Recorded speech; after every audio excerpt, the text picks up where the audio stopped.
Já ouviu de uma médica? Seu filho não vai durar muito, nasceu muito estragado. Dali em diante, Kátia viveu com o esposo uma luta permanente pela vida do filho Iago. Porém, nos momentos mais difíceis, Deus se revelou à família e operou milagres. Olá, Kátia Barbosa, seja bem-vinda ao programa Prova Viva. Obrigado. Para mim é um prazer, uma alegria poder estar dando um testemunho do que Deus fez na nossa família. Que bênção. Conta então um pouquinho quem você é, um pouco da sua história, até para poder chegar nesse relato aí do seu filho, né, e do milagre que Deus fez na vida dele. Eu tenho 28 anos de casado, temos 2 filhos, o Ian de 22, o Iago de 7. Os meus 2 filhos foram resposta de oração. Eu já estava casada há 5 anos, não tinha filho ainda, aí orei ao Senhor e Ele me deu o Ian, uma bênção. Ah, então os 2 já são respostas de oração. São respostas de oração. Já é um milagre ter engravidado dos meninos. Isso. Uhum. E depois de quase 15 anos, eu engravidei novamente, né? Aí, antes do Iago, eu tive 2 abortos. Um espontâneo, de 3 meses, e o outro já estava entrando no 6º mês de gestação. Aí, fui fazer o exame, né? Estava tudo perfeito, nenenzinho, uma gracinha, tudo, né? Placenta, ok, líquido, amniótico, tudo certinho, mas o coraçãozinho dele estava parado. Aí esperamos uma semana para refazer o exame e confirmou mesmo que ele estava morto. Meu pai! E aí eu esperei ter, né, contração, tudo, e aí retiraram a criança. Uhum. Como é que você lidou com isso? Só antes de você chegar no Iago, então, porque eu nem sabia dessa informação assim tão intensa, né? Porque uma coisa, lógico que existe diferença. Quando você tem um aborto, né, um feto natural, claro, né? Não estamos fazendo apologia a nenhum aborto, mas dizendo assim, porque ainda não tem aquela ainda, né, aquele envolvimento, mas 6 meses já é uma criança mesmo. É muito sofrido, só quem passa por isso mesmo sabe como que é difícil. Você já era cristã? Já sim. Com certeza o Senhor te deu força. Com certeza, porque até na hora que eu voltei para o quarto, a minha irmã que estava comigo perguntou, agora acabou, né? Você vai descansar agora, desiste. Aí eu falei assim, não. Aí eu já estava bem, né? Já estava no quarto e tudo, tranquila. Aí eu falei assim, não, eu tenho desejo no meu coração e eu creio que Deus vai satisfazer o desejo do meu coração. Porque eu já tinha orado também pedindo, se não fosse para ter outro filho, que Ele tirasse aquele desejo do meu coração. Mas aquilo ardia no meu coração. Então eu falei, vou tentar mais uma vez. E aí, na 3ª tentativa, veio o Iago. A gravidez... Desse período, só um pouquinho, desse período que você teve o aborto, até a gestação do Iago foi quanto tempo? 1 ano, 6 meses? Coisa rápida? Coisa rápida, 3 meses. Olha, menina, Deus curou sua alma mesmo, né? Porque depois de um aborto, lógico, logo em seguida você desenvolveu o desejo, continuar com o desejo de gerar, né? Isso, e eu ouvi muitas pessoas falarem comigo, você já está com a idade avançada, né? Devia repensar isso, né? Só que eu tinha esse forte no meu coração e os meus filhos todos foram assim, planejados, eu e meu esposo.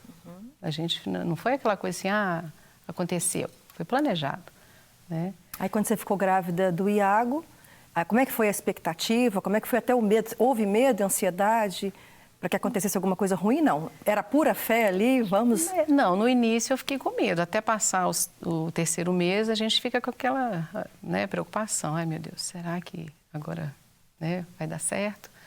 Mas aí, graças a Deus, a gestação foi tranquila, foi super, fotografamos, fizemos muito mais do que do primeiro filho até, porque a gente fez muita festa do primeiro, mas eu era bem mais jovem, uma fase totalmente diferente da minha vida, né? E já do Iago, já mais madura, né? Depois dos 40, né? Dos 40 e poucos. Então, assim, é outra fase mesmo, né? E a gestação em si, ela foi boa, ela foi tranquila? Foi tudo perfeito. Tudo tranquilo, fizemos todos os exames, tudo dava normal, tranquilo. E aí o Iago nasceu?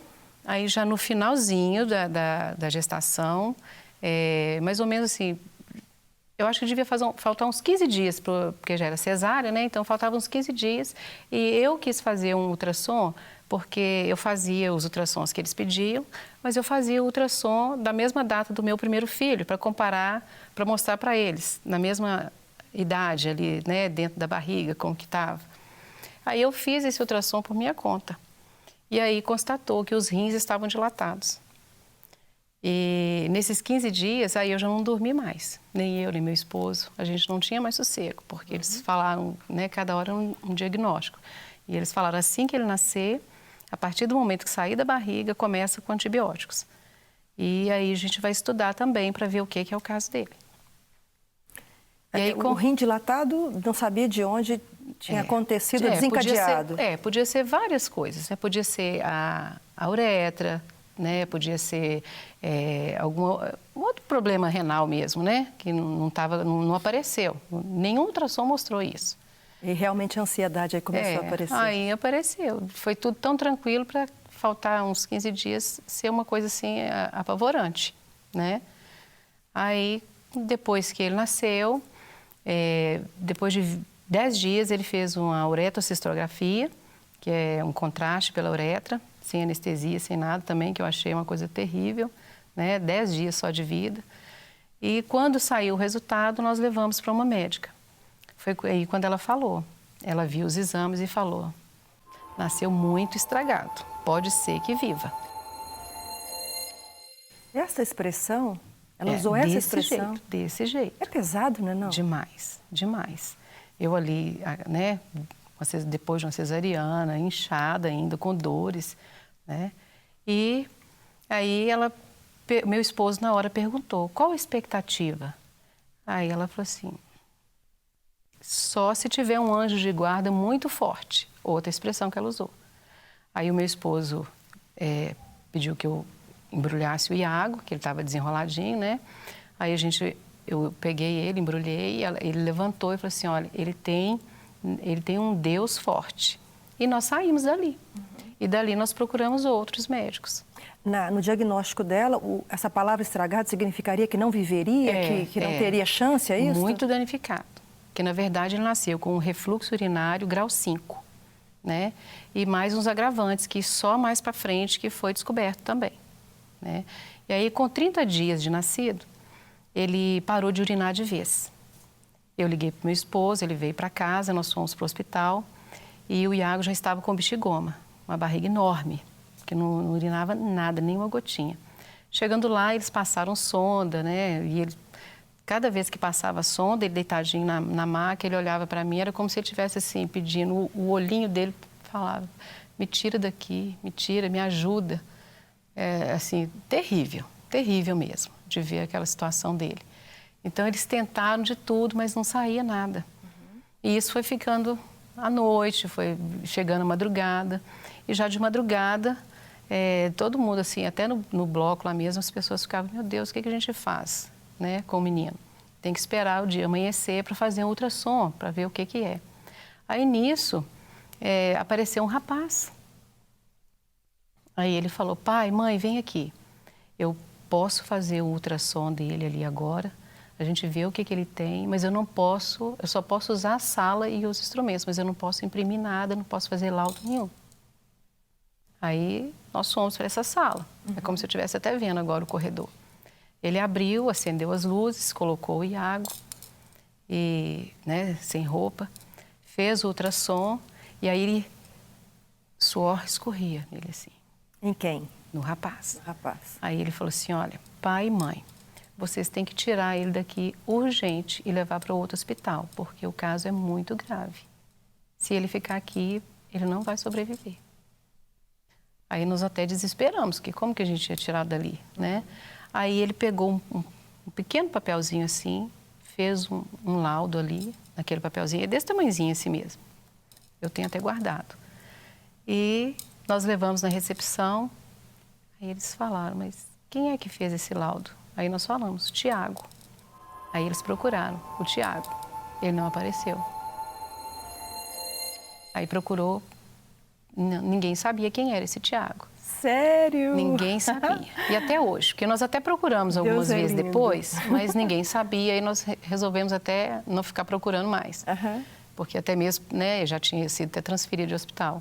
Aí, com isso, a gente, com esse laudo, a própria recepcionista, né, chamou a enfermeira e falou, olha, é grave, é melhor transferir. Aí nós saímos de ambulância para um outro hospital. Com esse papelzinho? Com esse papelzinho. Com o diagnóstico dele? Com esse papelzinho. E chegando no outro hospital... Eu estou impactada. Glória a Deus. E nesse outro hospital, eles explicaram, olha, nós vamos ter que abrir a barriga do Iago, colocar a bexiga dele para fora. Vai ser um furinho, uma coisa tranquila, se eu não me engano, é vesicostomia que chama. Aí subiram com ele para o bloco, fizeram isso. Quando ele voltou para o quarto, o semblante dele era outro. Ele era outro menino, porque o sofrimento dele era muito grande. Porque, na verdade, a gente descobriu que ele sofreu a gravidez inteira. Porque o xixi só foi subindo, subindo, subindo e foi destruindo os ureteres dele, danificando os rins, né? E aí, quando eles fizeram essa cirurgia, que ele voltou do bloco, quando eu desenrolei ele, eu tomei um susto tão grande. Era 5h30 da tarde. Eu lembro como se fosse hoje, um relógio prata. Eu olhei, era 5h30. Eu não falava mais. Aí, tudo que falavam comigo, eu tentava falar e não falava nada. Eu fiquei sem fala. Aí, quando foi... Porque aquilo era... Eu assustei, porque eu achei que fosse um furinho. Imaginei um buraquinho de tomada, né? Uma coisinha assim, vazando xixi. Mas era uma esponja costurada para fora, alinhavada, assim, aqueles pontos alinhavados assim na barriga dele. Sem bolsinha, sem nada. Aquela esponja sangrando e saindo urina. Sangrando e saindo urina. Aí, quando foi 1h30 da manhã, nesse intervalo, eles trocaram, fizeram curativo, aquela coisa toda. Quando foi 1h30 da manhã, eu falei com o Senhor. O Senhor me deu, o Senhor me dá forças para cuidar. Aí, quando a enfermeira chegou, oi, mãe. Aí eu falei, oi. Aí, tá falando? Aí eu falei, já. E aí eu já tinha feito um curativo nele, quando ela foi fazer. Segura, então, agora essa parte que você começou a falar, né? E que você vai continuar contando do testemunho do seu filho. A gente volta já. Fica aí comigo.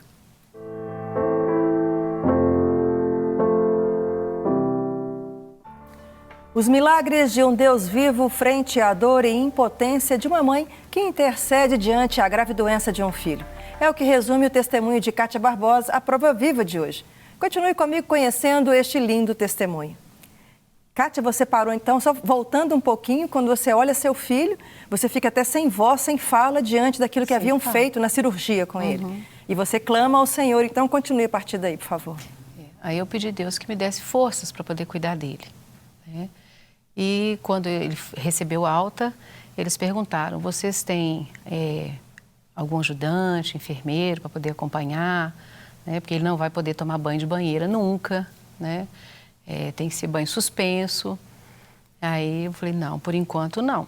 Mas aí nós fomos para casa, o primeiro banho dele foi bem traumático. Foi eu, meu esposo e meu filho mais velho.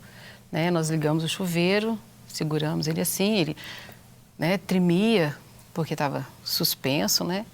Então... Fica sem estabilidade o bebê, né? Não tem aonde ter pega. Então foi bem, para todos nós, foi bem traumático. Aí no dia seguinte, nós conseguimos uma enfermeira, minha vizinha, ela foi dar o banho, também não foi legal, né? Aí novamente eu pedi a Deus que mostrasse para a gente uma forma de estar cuidando dele ali o mais tranquilo possível para ele.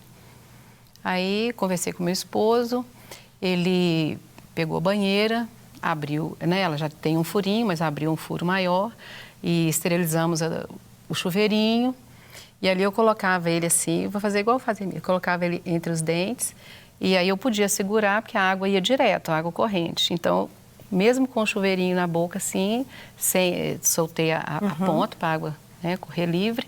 Então eu podia conversar com ele, eu falava, né? Conversava igual se eu tivesse sem nada na boca e segurando, manuseando com as duas mãos. Isso por preocupação de infeccionar o pós-cirúrgico, é isso? Não podia mesmo. Pois esse cuidado era por isso? Para isso, né, para evitar a infecção.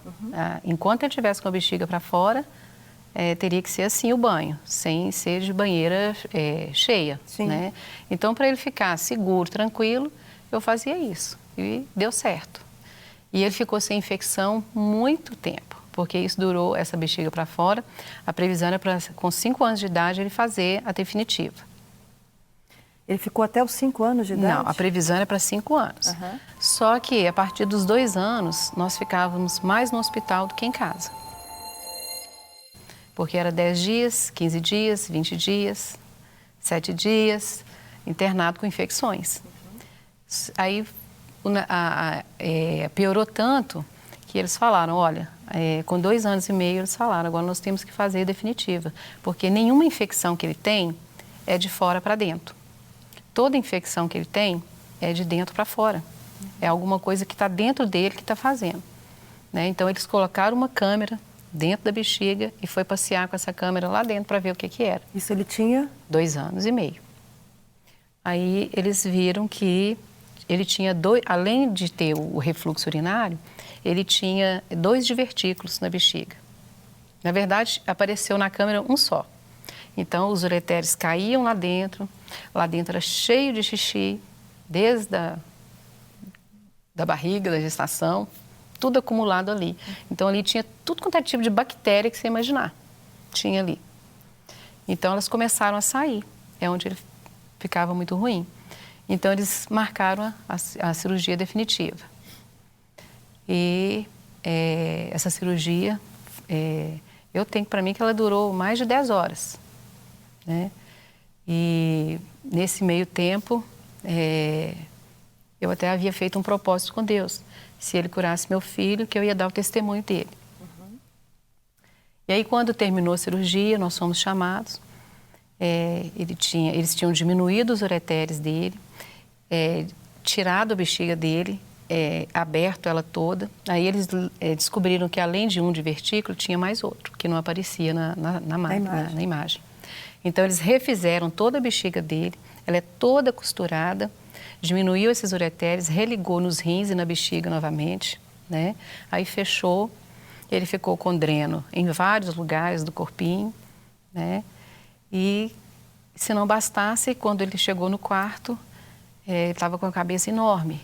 Aí a enfermeira falou, mamãe, ele está com válvula? Aí eu falei, não. Aí ela falou assim, então deixaram o seu filho cair. Aí foi outro susto, porque quando a gente viu, porque a gente estava preocupado com tudo aquilo ligado nele. Mas quando a gente viu a cabeça, foi um transtorno. Né? Aí a médica chamou toda a equipe, até os que já estavam em casa foram chamados para o hospital, fizeram, né, aquela sindicância lá, que não sei como é que fala o nome, mas eles olharam tudo para ver quem é que tinha deixado ele cair, como que tinha acontecido aquilo. E tinha caído mesmo? Tinha, aí na mesma hora fizeram tomografia e graças a Deus também, apesar de tudo aquilo, né, daquele hematoma daquele tamanho, ele não teve nada, nenhuma sequela, a não ser que não nasceu cabelinho até hoje. Ele está com 7 anos e não tem cabelinho aqui. Depois dessa cirurgia, a correção foi efetiva? Não teve mais problema? Não, não. Aí nessa cirurgia, o que aconteceu? Quando eles deram alta para ele foi para casa numa noite e já voltamos na manhã seguinte para o hospital, porque aí ele ficou muito ruim. Aí chegou no hospital, ficamos mais 28 dias, não se sabia o que ele tinha, eles já queriam até abrir para refazer a cirurgia, para ver o que era. E a médica dele falou assim, olha, com a cirurgia em si, eu acredito que está tudo certo. E não sabemos o que é, vamos fazer uma série de exames. Aí fizeram muitos exames nele, e isso ele não comia, ele não bebia, ele só estava no soro. Aí quando foi descobrir, foi uma bactéria que ele pegou no hospital. Meu pai! E aí a coisa foi agravando tanto que ele ficou na carne viva. A pele dele ficou na carne viva. Tinha que lavar com soro, jogar o soro, não podia encostar nada nele. Ele sentia dor? Sentia. E ainda não comia isso também, com menos não. de 3 anos de idade? 2 anos e meio que ele tinha. Então, assim, foi uma coisa que a minha mãe foi para o hospital, ela ficou no cantinho, ela falou assim, eu vou ficar aqui meia hora. Ela ficou 2 dias no hospital, só ficava orando no cantinho e falou assim, meu Deus, mãe nenhuma e nem filho nenhum devia passar por isso. E como é que aconteceu então, para a gente poder já ir partindo para o final, como é que a história mudou? Como é que reverteu isso tudo? A partir de quando? Aí os médicos fazendo esse tratamento contra essa bactéria, né, e a gente só orando, todo mundo. Eu esqueci até de mencionar no início, nós ficamos no Casados para Sempre mais ou menos uns 19 anos. E também no acampamento de casais. E a gente trabalhava com outras igrejas também. Então, todos começaram a orar por ele. as igrejas que a gente ajudou, as igrejas que meu marido pregou, na Lagoinha mesmo, né? A equipe toda orando, as pessoas orando por ele, os amigos, né? Minha sogra, na igreja dela, todo mundo fazendo oração. E aí eles chamaram um médico, ele é professor no UFMG, e ele chegou lá e falou assim, tira isso, tira aquilo, suspende isso, suspende aquilo, deixa essa carne tomar um sol, assim mesmo, deixa essa carne tomar um sol. Essa carne tomar um sol? É. Meu pai. Ele tomou o sol mesmo ali, fizeram transfusão de sangue nele.